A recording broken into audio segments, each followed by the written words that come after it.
All right, hang tight, everybody, as we get set up here.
Everybody hang tight. Going to get started in just 1 minute.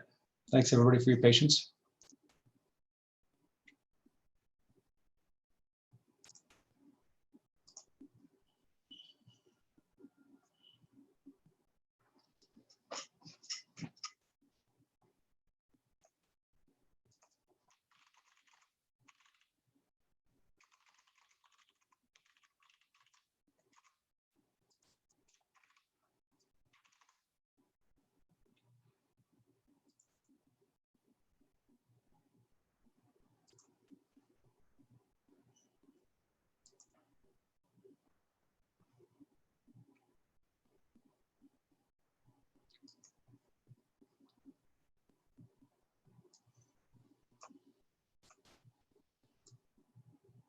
Just clearing up the screens, real estate here. All right. Hello, everybody. And right now, everybody is just a few folks, and that's fine. These are office hours for Established. And, you know, one of the things that I love being about startup community is the opportunity to share knowledge and to share resources with founders. And sometimes, and especially when you're really hard at work building your business, you are not as often as seeing and finding the resources that are out there. You don't know everything that's out there in the world for you. And so one of the things that we like to do at Established is to build those bridges and make those connections for everybody. And so part of what we want to do here is experiment with a few different formats at Established and see how we can, you know, support entrepreneurs as we're all working through and figuring out these absolutely unprecedented times. So thank you, everybody, for joining, whether you're live now or catching online later. Briefly tell you a little bit about Established. Established is a consultancy that helps organizations find and engage with startups and help startups find and succeed with the resources that are available to them. And we specialize and love to work with startups that are in, no matter where they're based. We believe that great organizations and great businesses can be built anywhere. And so we love to work with startups from all over the country, from all over the world. We have a couple of interesting and exciting things that we're working on right now. One of which is we work with AFWERX, which is the innovation arm of the Air Force. I don't know if that's official, that they're officially, but that's how we refer to them.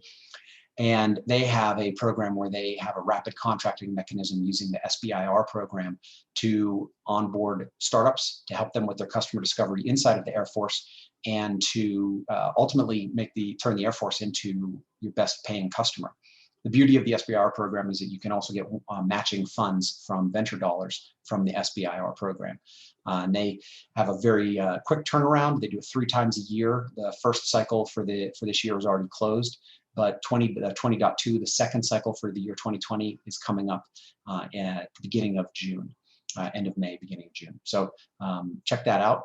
Also, we are big supporters of veteran founded entrepreneurs and startups, and we're working with the .us registry. And so the TLD.us is something that we're actually offering free domain registrations for the .us domain, and then we have a separate award just for veteran-founded entrepreneurs. And so, come and check that out at Startup of the Year. Look for our veteran awards. And so last thing here is I'll just introduce myself real quickly. My name is Rich Malloy. My first career was in finance. My second was in sales, and startups are my third career. Working from home is my life. So there's been no changes on that front, but having my little ones at home all day has been a change for my wife and I. But, we're all adapting and managing. We've been self-quarantining actually since Friday the 13th. So we're, coming up on 3 weeks into this, I guess. I don't know, I've lost track, right? It's Blur's Day, right? The 40th of April, I think.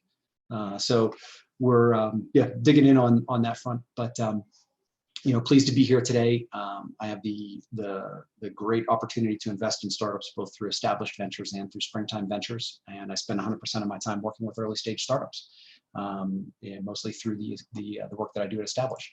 So with that, the focus here is to put the spotlight on the founders and on the entrepreneurs. If you're watching on YouTube, you could drop a comment in YouTube, and I can share the link with you to join the Zoom channel. But just given everything that's going on with Zoom bombing, we decided to lock down Zoom just a little bit. So I'm going to invite Francisco and Mariel to join and let them connect their audio. And so the folks that are being invited to Zoom they had registered on the Eventbrite, and I want to put the spotlight on them. And we're here to help support the work that you're doing, and and hopefully to hopefully put put you all first and foremost here. So I'm gonna invite people one by one. If I missed you, please let me know. So Francisco, you were the first one in on the Zoom, and would love to invite you to share what's going on in your world and how we can support you. And let me see if I have to unmute you manually. Whoops. Let's try that. Here we go. Thank you. Yeah. Yes. So, hello everyone. I am Francisco Rugamas from El Salvador. Today my work is like everyone in the world, so we are working from home. Oh yeah. My company is almost 800 employees, and we are, everything is cloud, software as a service. We are using Hangout from Google and some. So right now we need to hear everybody to get most to fight to this pandemic. So sorry for my English, but I try to explain. That's okay. Your English is better than my Spanish, I promise you. So don't worry. Thank you. Yeah. So you said you work for a company that's 800 people? Yes, it's 12 agency in Central America. Mm-hmm. From Guatemala to Panama. Is advertising agencies. And I am the IT director for all of them. Yeah. Excellent. And any specific challenges that from that we can as a community can support you with right now that you're facing? Just I want to hear to everyone, so to learn, Mm-hmm. Mm-hmm. Okay, excellent. Well, there's a lot of great resources that are out there. I mean, I will say this, that one of the things I love about the startup community is that boy, talk about a community that will rally around solving problems. And that certainly is, startups are certainly that. And so the resources that we've seen just from some of our partners like Hello Alice, for example, or AFWorks as well, who I mentioned, that are mobilizing forces and AFWorks and AF Ventures are mobilizing dollars from the government to support businesses. And we have a page on the Startup of the Year site as well. I can share a link to that where we have a list of resources of the startups that from our network that that have things going on in place for coronavirus and to support the communities around that. All right. That link in real quick. Perfect. Yeah. Well, thanks for coming and joining today. I'll put this in Zoom and also put it in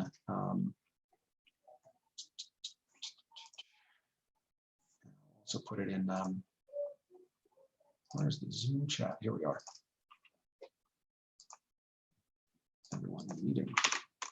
These are the Startup of the Year resources that we found. I'll put this in the YouTube stream as well. And with that, who would like to jump in and ask, bring something to the group here? Hey, Rich, can you hear me? Yes. Hey, so thanks for doing this. This is very exciting, and like I said, we should all be charging you for doing this. So my first question would be, what advice would you have for a company getting into like the marketplace business? So companies like Airbnb, Uber, TrueCoach, Talkspace, companies that connect the supply with the demand. What advice would you give for a company going into that space? Yeah, marketplaces are so hard to build. They're having to prop up both sides of a marketplace. They are certainly not easy endeavors, but the advantage is that when you get the marketplace right, the payoffs are absolutely massive. And I think that one of the enduring piece of advice, I think this is relevant whether you are a marketplace or you're not, but is to own the community, and maybe not own the community, but be the point of resource and information and of the utmost value to the community that you're serving, right? And so let's I'll give you an example of would be a good example. Sondermind, right? So this is from the Springtime portfolio, but they are a marketplace for you to use your insurance to get mental health care and to find a mental health provider. And they started out with really intensely focused on serving the needs of the therapists, right? And so having that supply side and bringing that supply to the market, right? So one of the dangers of building a marketplace is that if you don't have the supply, the demand shows up and the supply is not there. Somebody shows up and wants something, they're not going to come back to you, right? So building up that supply side, and one of the great ways to do that is to serve your community, and especially now in a time of crisis, in a time where our focus and our attention is in so many different places. So I think that I would put an extra emphasis on building up that supply side, but then also truly serving that community, making sure that you're meeting their needs. Awesome, thank you. Yeah. And just as a follow-up then, you mentioned kind of the coronavirus right now and how that's changing some things. Could you say about the short implications of coronavirus and if it's kind of changing the marketplace and how that looks for new startups coming into the space? I'm sorry, Alex, you cut out a little bit there. Oh, sorry about that. Can you hear me okay? Yes, yeah, you just cut out just a little bit. I just didn't catch the whole crux of that. Okay, yeah. My question is, talking about kind of the unique time we're at right now, what are the short-term implications of the coronavirus for startups just coming into the space? Startups coming into any space? Coming into the marketplace, or just like how the coronavirus is having an impact on the marketplace right now. Is there any kind of opportunities that are arising because of this? There are definitely opportunities that are coming out of this. I mean, I think that there are some markets that are just absolutely getting killed, right? And that there's just nothing you can really do about that. And, for example, if you're serving main street businesses, mom and pop shops, if those are your primary customers, your market has dried up. Ad tech has dried up. I mean, even with Google coming out and saying that they're giving away tons of free advertising credits for people, for businesses, if you're in the ad tech world, you're in a really tough place as well. So, travel, obviously, I mean, there's some big name travel companies that have already been doing massive layoffs. That's very difficult. Some obvious winners that we've already seen come out is anybody that has anything to do with tele anything. There's a company called Televet that we were looking at that does remote telemedicine, does telemedicine for veterinaries, and they've been getting a ton of attention right now. In the Startup of the Year portfolio, for example, Kamana, which Kamana is they provide it's a job marketplace for travel nurses, as well as a resource for travel nurses to post their profiles. They had a 50% increase in number of registrants almost overnight. So some other examples like NAC, right, which is out of Florida, that makes sure that it helps connect students with peers for peer learning and academic support. And they have opened up some no-cost virtual tutoring centers, just to name a few there. So there are definitely, there's definitely opportunities that are opening up, and now is not the time to, my thing is that for a business, now is the time to capitalize on getting the users and getting the signups and getting people using your product and getting them tapped into the resources that you have to offer. And the opportunity now is to, I would think, is to provide those resources either discounted or free, depending on what's the right fit for your business. So that you have those users, and then you can continue. And then the big question then becomes, how do you maintain those users and keep those users over the long haul, and as things start to settle down, which settle down, we don't know if that's going to be. We hope that's in a couple of months, and we don't know how long that's going to be. Dealing with that uncertainty certainly is difficult right now for all of us.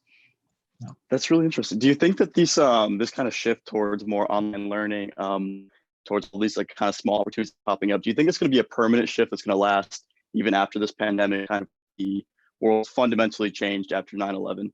Do you think like these kind of opportunities are just going to kind of stay in place over time, or is it going to go back to business as usual? Man, it's so hard. It's so hard to say. I heard an interesting podcast the other day, the Keystone, which is a podcast for ecosystem developers. They interviewed Brad Feld, and he's coming out with his the second edition of Startup Communities, and then the follow-on book for Startup Communities, and both of those books are coming out soon. But he talked about phase changes, and what when a phase change happens is then when we break into that new mental model. And I don't know what that new mental model is. I don't think any of us are.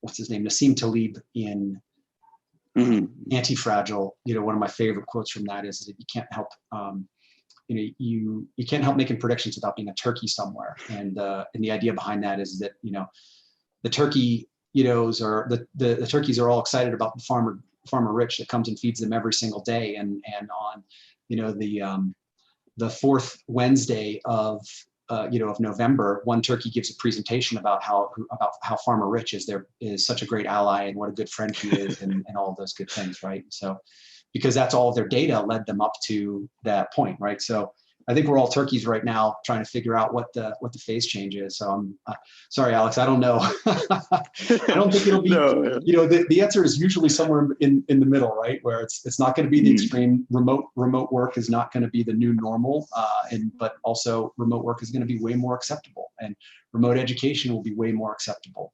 So whatever happens, I'm actually excited for what comes. Awesome. Thank you so much. Yeah, totally.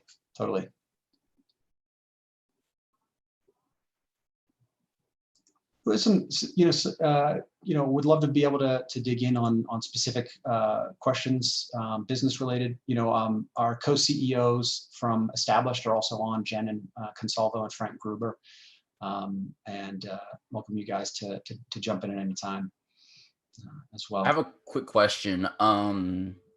I just knowing your experience and like how y'all partner with a lot of different startups. When you see a new startup, what are some aspects that like stand out to you that make you immediately think, I want to partner with them? Yeah, and by partner, do you mean partner as in invest, or partner as in? Can you specify partner? Either one, investments or like helping them grow, just any kind of like joint partnership with a startup. Yeah, everybody's got different opinions on this, and so I think if you ask, you should just keep asking those questions until you find the person who has the right or has the opinion that jives for you. But I'll give you mine since you asked me. Right? So I like to see grit and dedication from CEOs, and I think that is and one of the indicators of that is prior experience in the field, right? And so if you were previously in, if you're solving a problem in an industry that you have deep domain expertise in, then that lends some credibility to your willingness to stick with it. I think that also, but then if you're for younger founders and earlier entrepreneurs, communicating that passion that you have for the problem that you're solving is absolutely essential, right? So I've met with founders where they're like, I worked at this big startup, and then I worked at this big startup, and then I decided it was my time to start my own startup. And so I looked around for, what problem I was going to solve. And look, there's examples of people that have done great with stuff like that, but that stuff to me is hands off. Is if you're, an entrepreneur with a hammer looking for a nail, that is different than if you are, so deeply motivated by this. Because let's face it, I mean, the journey that you're on as a founder is so hard, and it's fraught with so many challenges, and especially now. And that if you don't have the passion for what you're doing, then then you're not going to stick with it, and then it's not going to be somebody that I'm going to want to invest in for sure. But I'll do what I can to make connections and try to ease everybody's journey along the way. So those are some of the things. I think also, it's and then just some like really, really basic stuff. Like we get a lot of applications at Startup of the Year, and I read all the applications that come in. If your website doesn't work, if the link that you gave has a typo, if you're using your Gmail address instead of your domain, the site is just a splash pad. Like that's, those are things where it's like, okay, this is great. I think you've got a few more steps, basic boxes you've got to check before you jump in on those. Yeah. Okay, thank you. Yeah, absolutely. And Colin, thanks for jumping in. Could you tell us a little bit about yourself and what you're working on? I'm just helping out. I'm an intern at a startup right now. I'm only 16, but I'm trying to get more of a feel for entrepreneurship in that sort of market. Yeah, awesome. Cool. Well, good for you, man. Can we go play the cul-de-sac? I see some familiar faces. Ainsley, are you still on, or did you have to jump? I want to go shoot hoops after I'm done with the call. Do we actually go shoot hoops? No. Do you want to get in the cul-de-sac? Okay. I mean, fine. You know what? Go do what you need to do. So thanks everybody for joining. Who's up? What questions do you have? Yeah, I have a ton more questions if nobody else has any for right now.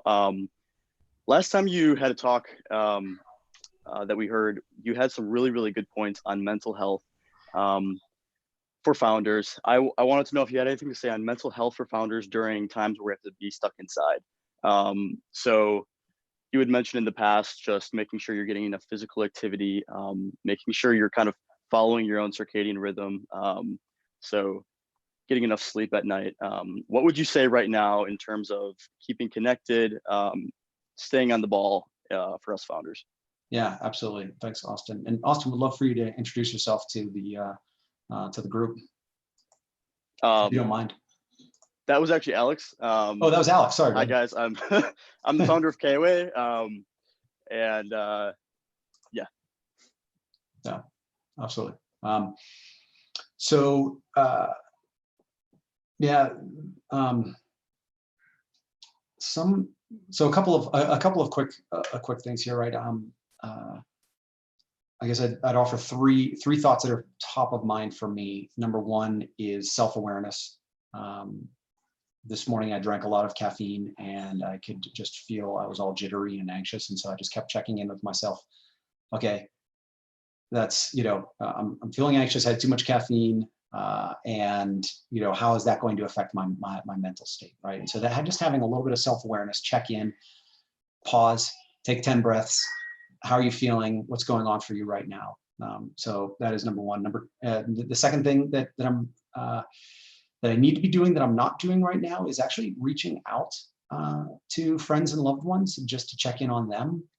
And that simple act of giving kindness, I think, offers a lot to you as a person to feel that connection and to build that connection. And then the third thing is one of my favorites is the a lesson I learned from a very special episode of Fresh Prince of Bel-Air, and that is that ask for help. You're not alone. That we're everybody got to where they are by having support and getting help, and that whether that help comes from a coach, a therapist, a best friend, a partner, all of the above. Those are things that I think those are all very internal looking things, I think, to check in with yourself. Yeah. And Frank, would love to get your perspective. You and Jenna, you have a lot of great perspectives on this as well.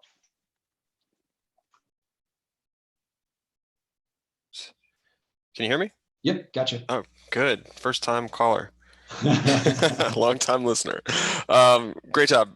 So great question. This is a really tough time for everyone. I think not just, startup founders, but just everyone is, I hate saying the word unprecedented, but it is unprecedented for us all to be inside this amount of time and not being able to do what we want to do. And I think I feel like it's the American way for us all to want to have our freedom and, go out and do whatever. So, but taking it back a step, there's a few things that I try to do regularly, and I think I've seen others do similar. It's making sure that you have your daily routine, that you're continually getting the same amount of exercise. And I know we still you can't go to the gym right now. You can't maybe do the same things that you're normally used to doing, but there are some great apps for doing like in home kind of things. So there's 7-minute workouts, and there's meditations online that you can do, as well as yoga online. So like Adriene, Yoga with Adriene is a great one. If you go to YouTube and you search that, she's got a ton of different yoga things you can do to kind of de-stress. You can get like the 8Fit app and start doing those kinds of things. But creating that ability to get rid of some of that extra stress hormone that you're producing constantly, because we're not getting enough exercise probably, and probably not getting enough movement like we're used to. So I think that's really important for especially in this time. I actually agree with Rich on the things he said as well, but I think that's a big one. Sleep is another one. Like, it's underestimated the importance of sleep, right? Like we are now, stuck inside. And so what you really want to do is maybe Netflix and chill, or just Netflix and just hang out and just binge watch things. Well, that's going to bring you up until 1 a.m, and coupled with maybe looking at your device for every single coronavirus update. So don't do that. Try to unplug, try to set a set time that you want to go to sleep, and you know, and make sure that you're getting enough of it, because in times like this, you probably aren't, because there's things that are happening that are like internal that you need to process, and probably you're going to need more time to regroup. And so I think those are a couple things, you know, trying to maintain the sleep habits, the routines, and getting the extra exercise is important. So I think Jen may have some too. I don't want to steal all the thunder. We talk about this a lot, so I don't want to take all the answers here. But Jen, Yeah, you I'd want love to weigh in? to. Yep, would love to. Okay. So Frank and I, as many people know, we're not only co-founders and co-CEOs, but we're married. And one of the things that we used to do, we've been, you know, even before this, which again is unprecedented, we've been through very, very tough challenges in the past. And one of the things that we used to do was just every once in a while, just look when someone, you can tell like the other one is like really stressed and, you know, everything's going wrong and, you know, we're in a bad place, you know, just pointing to them and saying, quick, give me 10 things right now that you are thankful for or that is going right. Name it. I don't care what it is. Just name me 10 things. And I think, you know, again, like Frank said, sleep is underestimated. I think that is a tool it's a really important tool in our toolbox, you know, to always just be looking at what is going right. What do we have? What can we rely on right now? So that we're not, because it's you know, our human minds just go straight for all the disaster, right? We start spinning and cycling like, oh, what are all the things that could go wrong? Well, what are all the things? What are the gifts? What are the things going right now? You know, and what are the And then opportunities? celebrate Sometimes, those. yes, celebrate them. And then think about, because, you know, I was just doing this yesterday, like once you can get in that frame, like just keep going, right? If you can name 10, name 20, write them all down, think about them, because what that does, it sort of opens up this entire field of possibility. And it brings new things to mind that you might never have thought of, new opportunities, new ideas. And that's a space that we all, I think, need to be in right now, because as someone else was talking about earlier, you know, are there opportunities? Yes, there are. There are always opportunities, no matter what's going on in the world. So, you know, if you can get into that positive headspace at least once a day, you know, try to do it in the morning if you can, or whenever you're just starting to feel down, just make that a go-to tool, and you'll be surprised what can come of that. I love that. So kind of setting the intention for the day, being grateful. I really love it. I was listening to your podcast the other day, and you had said something about staying connected with family as well, with an app, you know, a party app or something like that. Yeah. There's an app called House Party, which is circulating. I'm getting updates like as new people join, I get new updates. This person's joined. It's a really cool app. I don't know if Rich, have you tried it yet? We House Party. No, we should. I think they're only on. I know you're not a Windows or you're Windows and Android person. So we are on iOS, and so it's on iOS. And actually, I just got an update that Jessica is in the house, which basically means you can go and click the button, and automatically you're on video immediately with that person, and you're ready to play like a you know, some kind of game. There's like games and things you can play, and so it's a good way to check in. But that's not the only way. We've scheduled some times with family for Zoom calls or Google Hangouts, FaceTime. Like Rich mentioned, like checking with family is super important right now. I think everyone's a little on edge, so I think we need to make sure we add that extra time and good FaceTime too, to kind of get a connection going, because we're not hugging our family right now, other than the ones that are enclosed in your house, right? So that's awesome, guys. Thank you. Yep. And thanks for listening to the podcast. Yeah, of course. I got a lot of value from it. I thought it was a gold mine. I'm gonna check out your guys' YouTube channel a lot more from now on. I do have more questions, but I want to give a chance for everybody else to speak. Cool. Yeah. Thanks, Alex. I know we've had some people who, if you need me to unmute, you should be able to unmute yourself, but if you need me to unmute you, you could just pop it into the Zoom chat. But okay. Hi, this is Mariel from Argentina. I have a question, not particularly from entrepreneurship, because I work in dependency relationship, but I'm going to enter a new role, which is similar with the one I had, but I'm going to do 100% home office. So what are your recommendations from home office so that, because the level of isolation is really high and it's also really easy to be distracted with the daily life of the house? Yeah, I think this is something we could, Frank, Jen, and I could all rhapsodize on, and share thoughts on.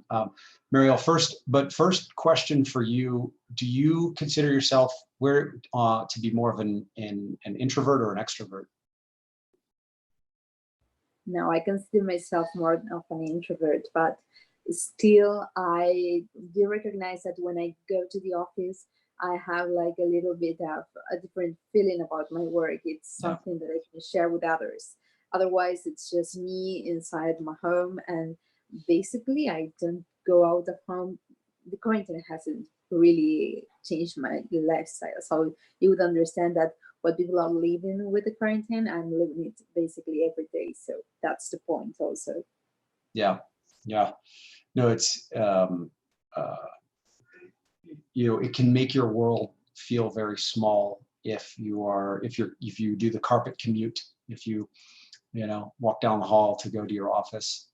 Just a couple of productivity things that when I first started working from home, I wasn't able to do it for more than 2 days at a time. By the third day, I needed to leave the house and go to a co-working space or just to a coffee shop to just get a change of scenery. But I'm at a place now where I'm able to stay focused, but that only comes with practice. But initially, a few things were, there's some really basics like, you have to have a dedicated space for it that is clear from the other distractions as much as possible. If there's a door to close, or even I heard this actually this week. Somebody's put up a baby gate, even though they don't have any babies. Their kids are teenagers. They don't have a door to their dining room, and so they put up their doggy gates and said, if the doggy gate is up, the door is closed. You can't just come in here. You have to knock and ask, right? And so creating that little bit of physical space separation helps as well. Another thing that you lose with the home work is the working from home is you lose the transitions. And so, the commute, whether it's walking, biking, driving, public transportation, whatever is that transition time is something that I miss. And I try to start my day 15 minutes early and go do a quick meditation to have a little bit of transition. And I've recently blocked out the last half an hour of my day to transition out of a work mode so that I can wrap up the last things that I do, recognize that it's time to transition into family mode and make those shifts. Frank, Jen, again, you guys were called, Frank and Jen were named digital nomads by, was it the Washington Post in 2009? Yeah. Did I have that it right? was. Yeah, a long time ago. Yeah. I was yeah. 17 years old. Yeah.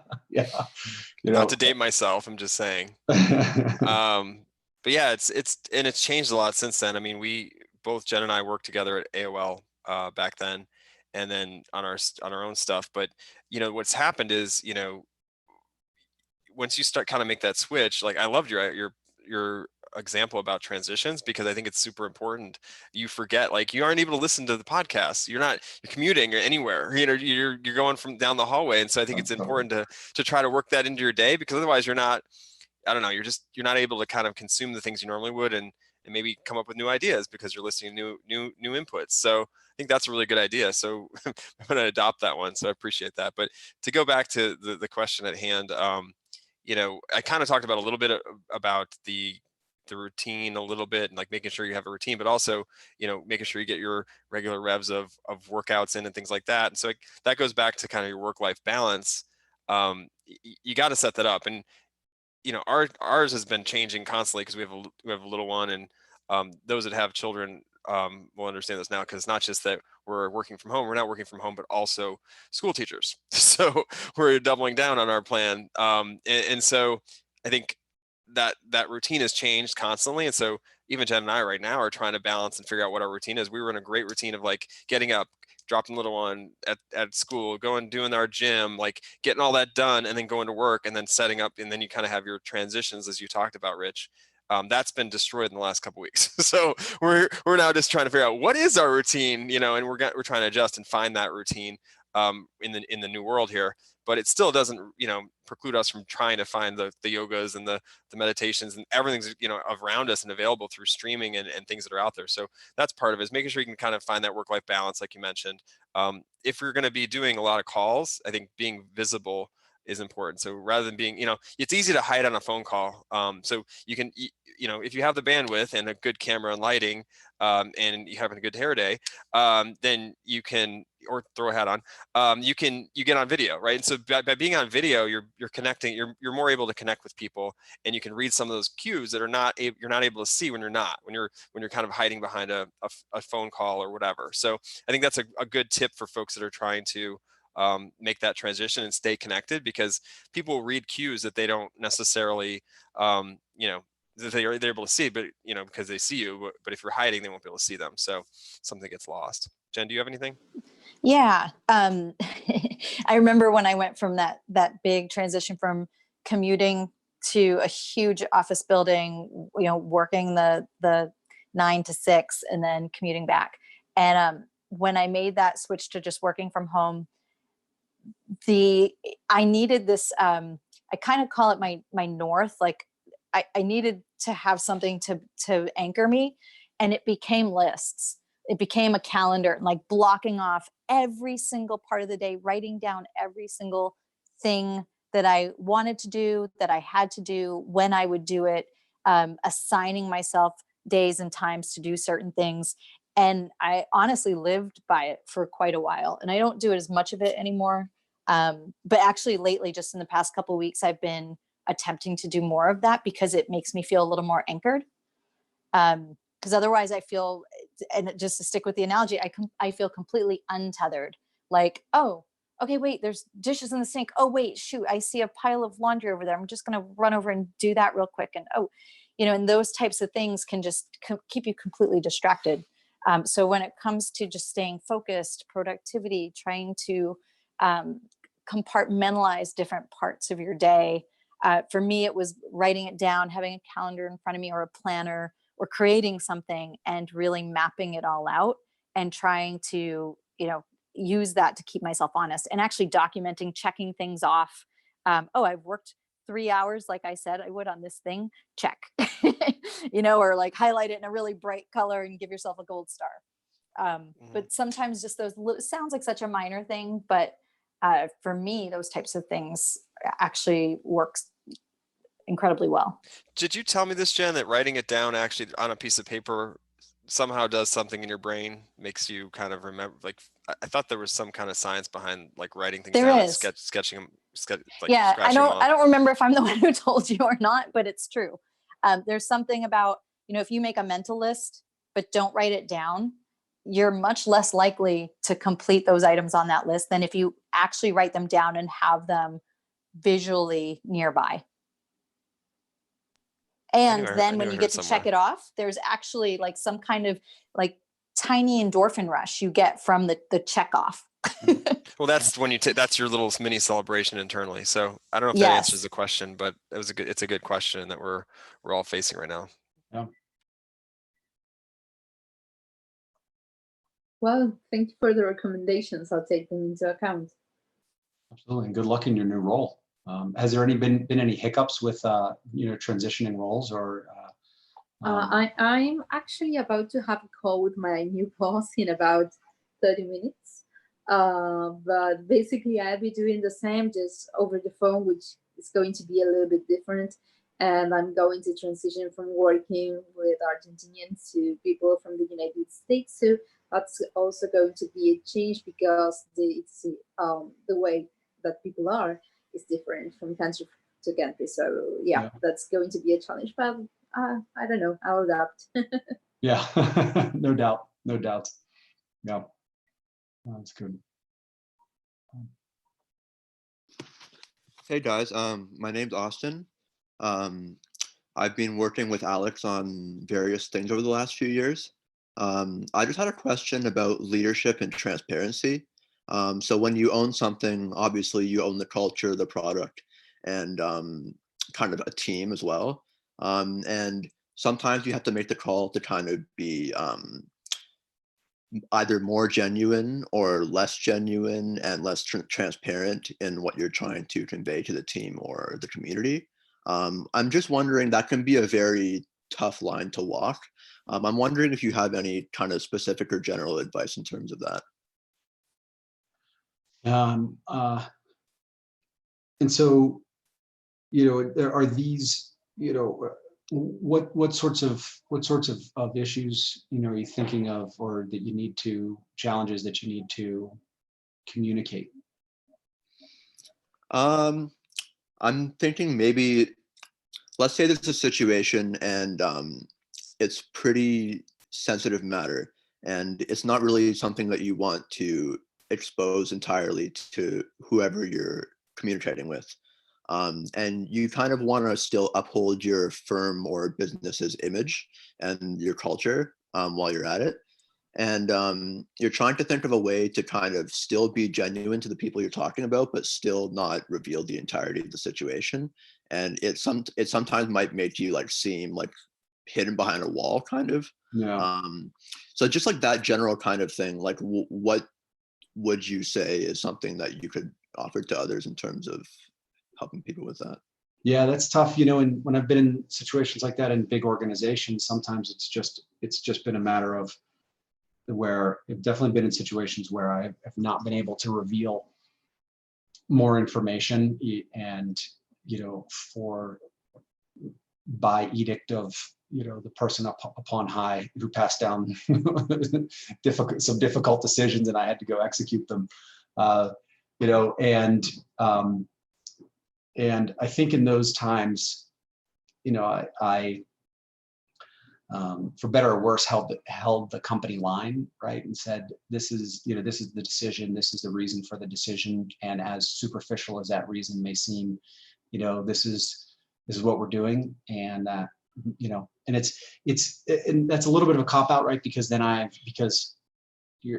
wasn't really the owner of certainly wasn't the owner of the business, wasn't the owner of the decision. So in those cases, it sounds like also it's a touchy situation that in a public forum you probably don't want to share. I don't have I don't have a silver bullet to say. I think that because it also comes down to, how do you want to be as a leader? How do you want to be as an organization, with what level you can communicate, right? So I'm sorry that I'm dancing around this. Can we dig into the question a little bit more? Yeah, thanks. Because I'd love to better understand. Is this something where you're the leader, you have a team, and you're trying to deal with situations, and you want to remain strong for them? Can you share a little bit more to help us so we can guide you? Yeah, it's pretty much like Rich described. It's where you kind of have a situation where like you need to say something to someone, maybe, or a group of people, and the decision you need to make doesn't really, like, it's not something people want to hear, or it's like either that, or it's not something you want to tell people the entirety of. Like one of those two cases, I think. And then you need to find a way to kind of like seem like a genuine person, but still uphold the values and culture of your business or firm.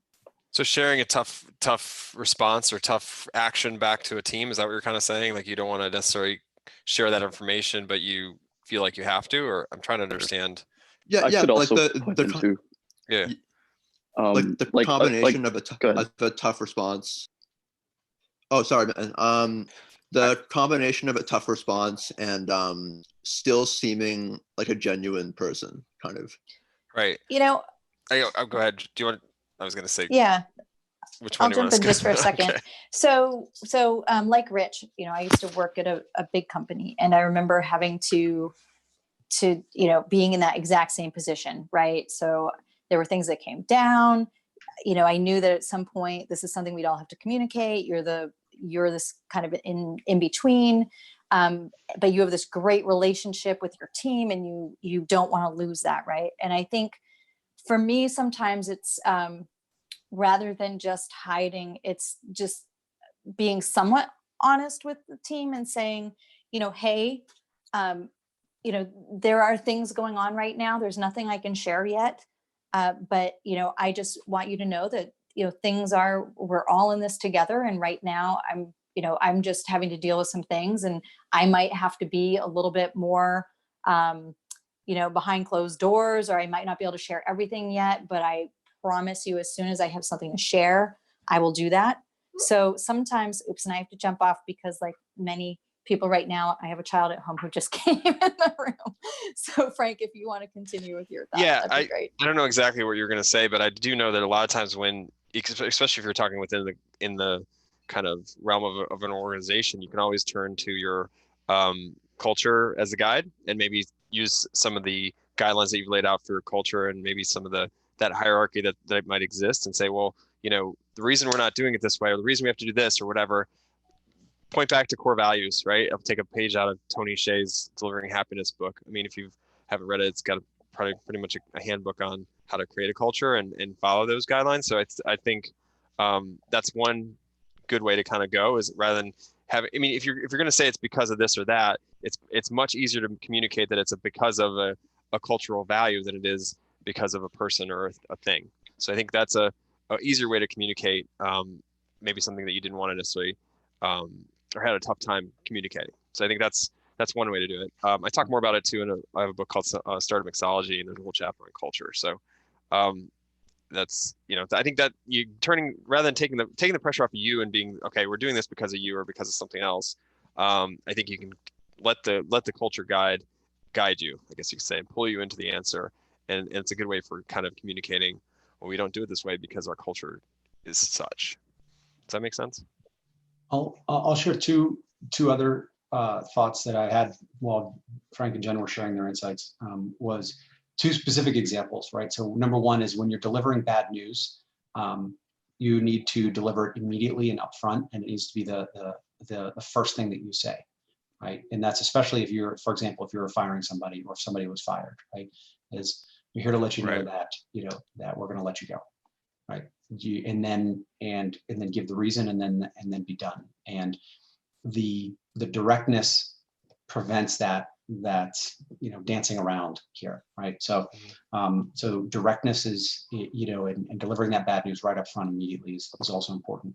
And then in a big company scenario, so in the beginning of 2017, I think it was, I had to lay off my whole team, and I found out 1 month before I was allowed to tell them.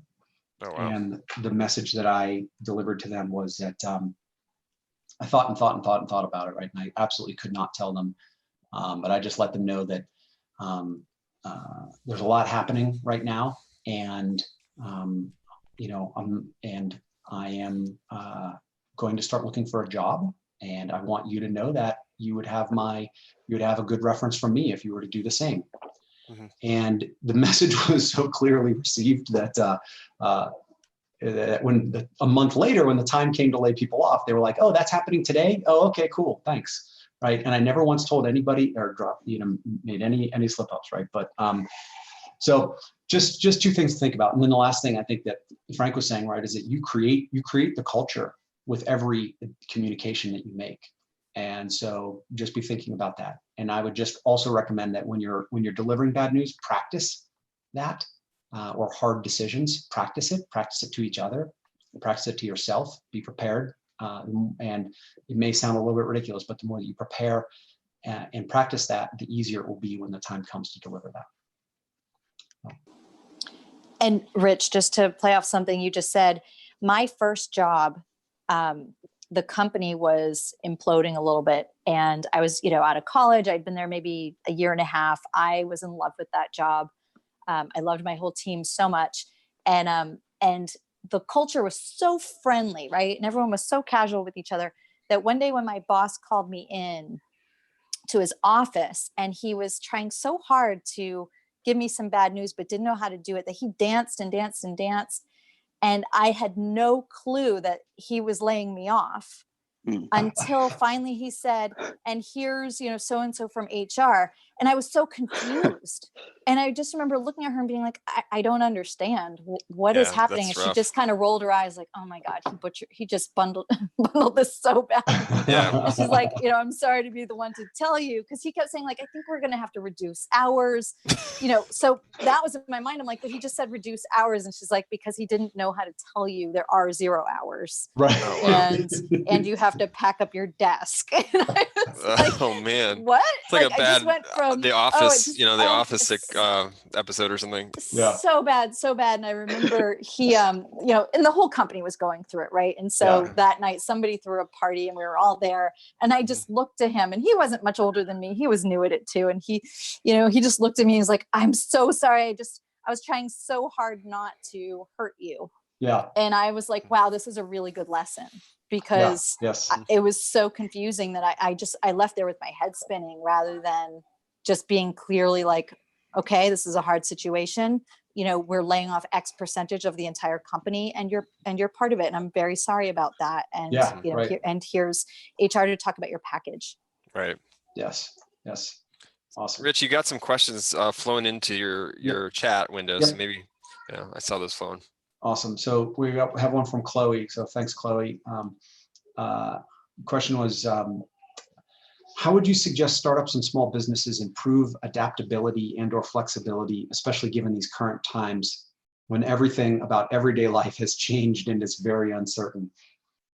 Well, the advantage of being a startup is that your whole life is flexibility and adaptability, or it should be, right?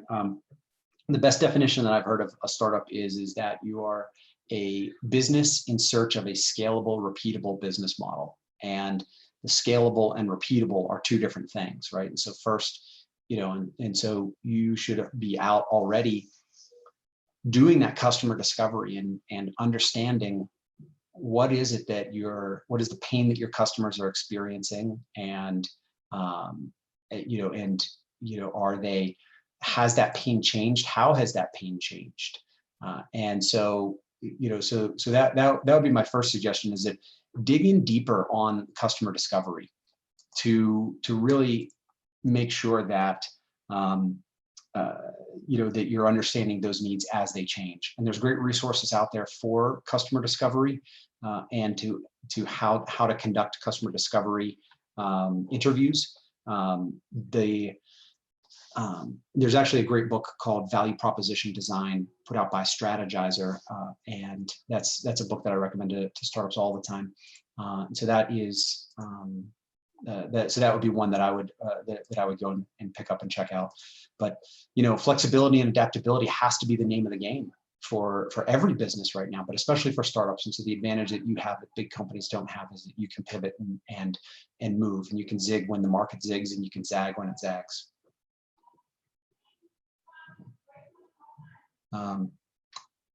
Let's see here.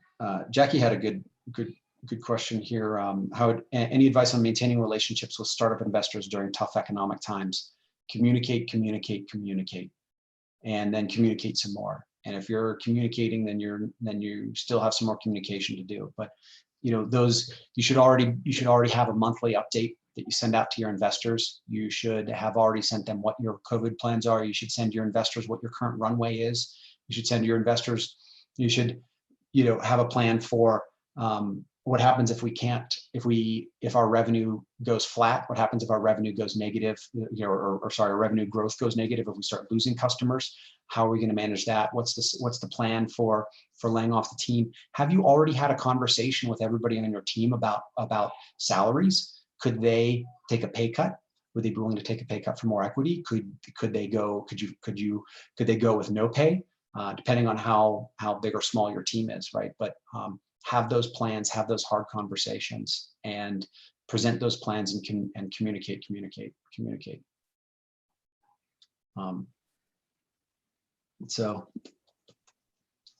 Let's see here. You were talking about culture and the importance of being transparent. I wanted to know if you had anything to say on the actual line that should be drawn in terms of transparency. With our startup, Camelot, we actually, an interesting lesson that I had to learn was you don't want to kind of communicate absolutely every piece of data that comes in the door, because sometimes, you can communicate data and then the data was false. Things turn around and they cause a lot of confusion. Same thing with salaries. I know Steve Jobs is famous at Next for you kind of being very, very, very transparent. Everybody knew what everyone's salaries were. I wanted to know, in terms of culture, maintaining a really positive culture, do you guys have any lines to draw where you shouldn't be necessarily transparent about every piece of data in the company? Frank? Yeah, that's a tough one. I mean, it's a good one. You've seen companies like Buffer, for example. I don't know if you're familiar with Buffer. They're online social platform for sharing, social updates and analytics. They're, over the top transparent, where they share all their company salaries online. They they put everything out there. So I think it's really a gut check for yourself, like where and what you want your culture to be. So I think they decided we want to be 100% transparent. Well, there's pluses and minuses to that, right? Everything's out there, it's all out there, and everyone can see everything. So I think going into it, they know that and they're comfortable with that. If you're not comfortable with that, then don't do that. Figure out what level are you, where on the scale of comfort are you with putting it all out there. And I think some of the things you can kind of get to is that, that where you could have points of contention end up being around employee information. Like there's actual information that you can't share publicly, right, with different people. So you need to kind of make sure you're not doing anything that's against the law, because you don't want to get in trouble. And that should remind us, Rich, we should mention that we have a simple, like, this is our, this disclaimer is this is just helpful information. Things like this, you should definitely consult accountants and lawyers and other folks that are certified 100% to answer these questions, but this is just from our experiences. So just want to just put that little asterisk there for you. But yeah, so I mean, I think it's really what you're comfortable with. We don't share all of our team information with everyone on our team all the time, and I think that's the big one where you got to be careful. There's areas around health related information that you can't share.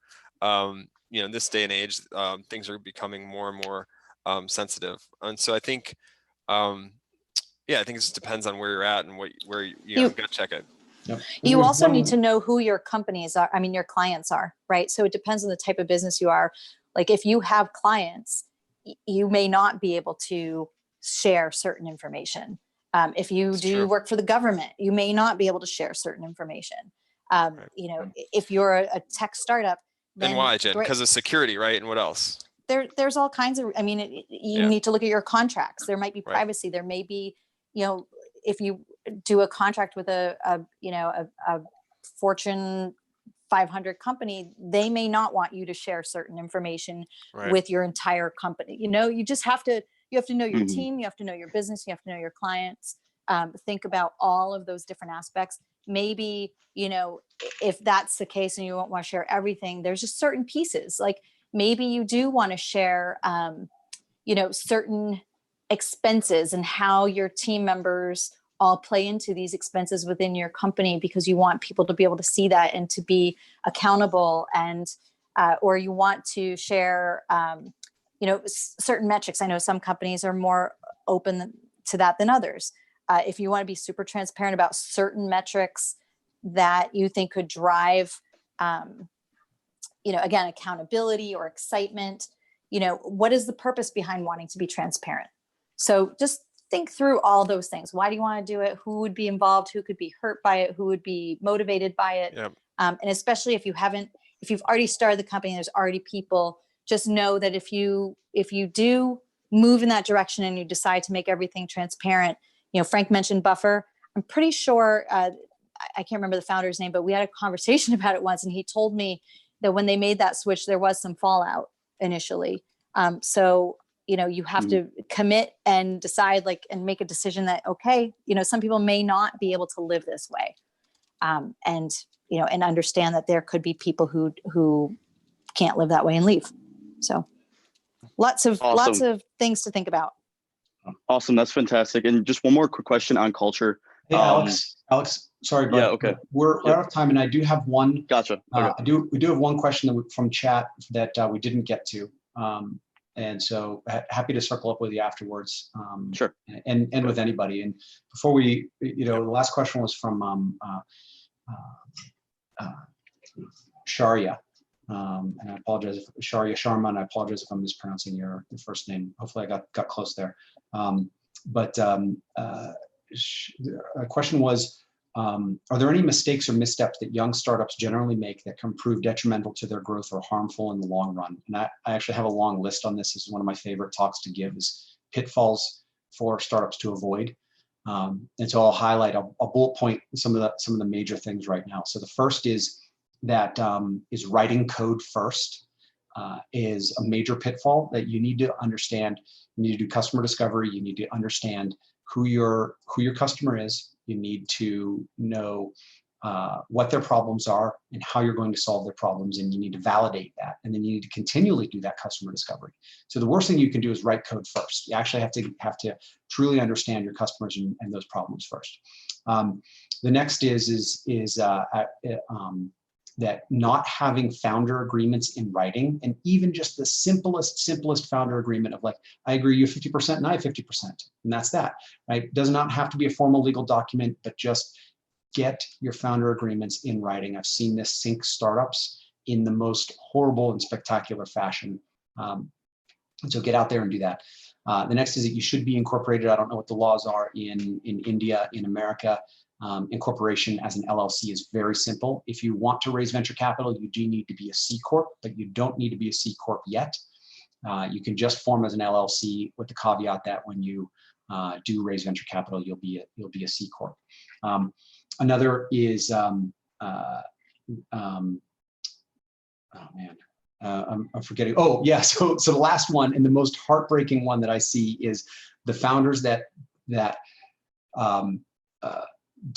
mortgage their house, that sell their house even to get capital to start up, to take out personal loans, that max out their credit cards, and like that is, it's one thing to have great dedication, like to such a massive extent that you're willing to put your financial self online, on the line. But I just hate to see founders put themselves in financial duress and in terrible financial situations because they sold their house, mortgaged their house, took out a loan, took out a personal loan, whatever the case may be, in order to fund their startup. And oftentimes, unfortunately, the founders that I see that are doing that are the ones that are paying for development before they've really truly done their customer discovery.